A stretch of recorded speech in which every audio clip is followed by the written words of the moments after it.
Hi, and welcome back to the Wisefab YouTube channel. I'm Ardo. I'm Tarmo. Tarmo, this time table is full of what stuff? That's a good question. We have here the new BMW G-series angle kits.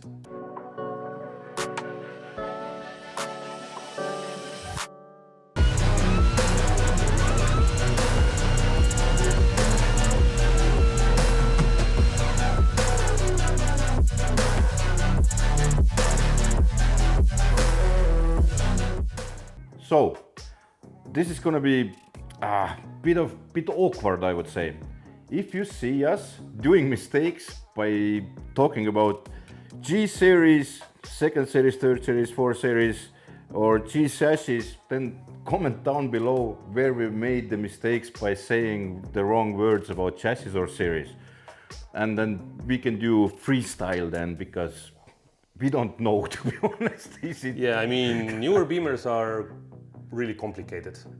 All the letters, numbers, different chassis and so on. So I will do my best to explain things. Okay, so as I understand, this is actually two separate kits. This one and then this one. So where do we start? Start from here. Okay, let's split the table half from here. Yeah. So on my right side, on your left side, we have the non-M G-series angle kit. And the G-series means what series? So let's talk about second series, like G42 for example, and G87, which is M. This is something else. Third series, fourth series, maybe something else. I don't remember really. But underneath those chassis are rather same, to be honest. Okay, everything up to 4 series then. I would say so. Okay, so this in here is for which cars then? This is for non-M models. The main difference is that non-M models on G series are usually 4-cylinder, not 6-cylinder anymore. And the subframe is made from steel instead of aluminum that you will see on the M models. That also means that the steering rack is positioned differently by BMW and the kit has to be different. So control arms are different, knuckle is different, and yeah, some adapters and other stuff that is necessary for steering rack conversion, if you would like to do so, is also different on those chassis. This is full pro kit then? Yeah, absolutely. This is a full pro kit, including everything that you can expect from Wisefab. There are a couple of things to mention about it. First of all, this pro kit, what we have, it's kind of based on earlier generation. What I mean by that is that the knuckle adapts, for example, to E92 wheel bearing, which is 5 times 120 millimeters instead of the newer pattern what you will find on a G-series BMWs. That's for sure. Brakes you can use from E90 or F series, so it's all doable. So you have to use the E90 series wheel bearings then? Yes, wheel bearing and hub from E90. That's what it is. It's something that we have also used on our F chassis kits and even A90 Supra kits. So this is a very durable part. We would like to keep it as it is right now. But you still get the drop from the knuckle? Yes, you are, and you're also getting the Ackerman adjustment. Okay, and you get how many degrees of angle with that? 65 plus degrees, as usual on Wisefab Pro kits. Okay, what's that? That's a brake caliper adapter. So BMW has different brake calipers, different size of brake rotors. So yeah, that kind of adapter is sometimes required to use all the different brakes that are available. So also you get camber plate. Is it also caster plate? What does it do? It's multi-piece actually. It is multi-piece. It looks kind of awkward. So yeah, people call it camber plate. Actually, like it's a top mount. You can't actually adjust camber from there, but you can clock it. So basically, it's for the fast caster adjustment. That's what it is. And yeah, those black pieces, what you see there, these are necessary to make some room for the coilover upper nut and adjuster so that it doesn't interfere with the chassis, because newer G-series BMWs, they have strut towers made from aluminum, so you don't want to cut those too much, otherwise the car is not strong enough anymore. And camber adjustment is done actually in here. Yeah, camber adjustment you can do from here and from the other end to make the car slightly wider or narrower as you wish. And also you can adjust caster easily from here by just adjusting this so that the wheel move slightly back and forward. And it has the quick adjuster. Yeah, it is a quick adjuster, so you can do it trackside without removing wheels or whatever. 5 minutes, it's all done. You don't have to take this off actually. No, not at all. Okay. Also, since the ordinary G-series or whatever it's called, then I'm sorry. The ordinary car has a steel subframe. You have some well-done parts. Yeah, I mean, first of all, people can use this kit with the original steering rack if they like. However, original steering rack requires original ECU and so on, so the car has to be, let's say, more or less stock or street drivable. However, if you do an engine swap, is it like 2JZ or LS or something You're else? cursing to the BMW guys right now. I know. I really would like to see... You put M50 in it? No, that's the old school. I would put like S58 or something new, let's say from the same G-series MW into this chassis. But this really doesn't matter. So if you want to do the old-fashioned hydraulic steering rack thing, then we have all the necessary hardware included so that you can install the E92 hydraulic steering rack, which works great. With your thingy, right? Yeah, that's also a thing that we offer. You can use like hydraulic steering rack from E92, or if you like, you can also use electric steering rack from E92, as we are offering the EPS module, so that the electric rack can actually work on whatever kind of car.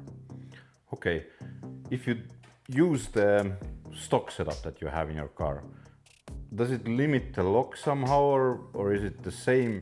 It's just for that another steering rack usage? It's just for another steering rack. We have different adapters with different threads because the original steering rack has different thread than E92, but it doesn't limit anything. Let's say if you really want to use the original rack with original ECU and everything else around, you can do it. We have quite a few cars in US already, the new G-series, second series, G's, whatever it is. So that are running actually this kit and more or less even with original fenders, depending on a wheel offset. And they can street drive those. That's okay, what it is. Cool. So we're done up to here now. And then we start with that huge, awesome thingy. You can see that, right? Yeah, I mean, this thing here, this is the rack conversion adapter. It's a pretty big adapter, as you can see, but it's necessary because this part of the table, this is for the M BMWs. So we are talking about M2, M3, M4 in G-series. Yeah. Something like that. Okay. If we made a mistake, put a comment down below. Yeah. So anyways, that kind of huge rack conversion adapter is needed compared to this tiny one because the BMW M subframe is made from aluminum, and as it's made from aluminum, you can't weld any strong bracket there. And also we are slightly changing the position for the steering rack, and that's why we had to come up with bolt-on stiff steel adapter that goes to your aluminum subframe, so that you can use, once again, E92 steering rack. However, it's not needed. If you really like, you can keep the original steering rack with original ECU and everything else around. So this is actually like a recommended product. It's not coming in the kit, but you can buy it separately if you need it, depending on your conversion. But rest of the stuff, like the arms look different as well. Yeah, as the subframe is different on M when compared with non-M, then the control arm looks different. The adjustment, everything is the same, just the length and the shape is different to be sure that there is no interference between the tie rod, control arm or the chassis. That's what it is. I've never seen this fin on your arms before. Yeah, we have similar one nowadays on A90 Supra, but yeah, it kind of helps because it makes it stronger. That's what it's for. Is the knuckle itself different? It is. They look very similar. Kinematics-wise, they are basically the same. We didn't want to do any changes there. But the main thing is that the tie rod pickup point, so this one here and on the other side you can see the same, these are positioned differently just because the M and non-M have steering rack positioned in a different location, so also it has to be compensated on the knuckle side. It's a different height, basically. Yeah, that's exactly what it is. Okay. That's exactly the same. Yeah? Yeah. Okay. You also have like an extender thing in here.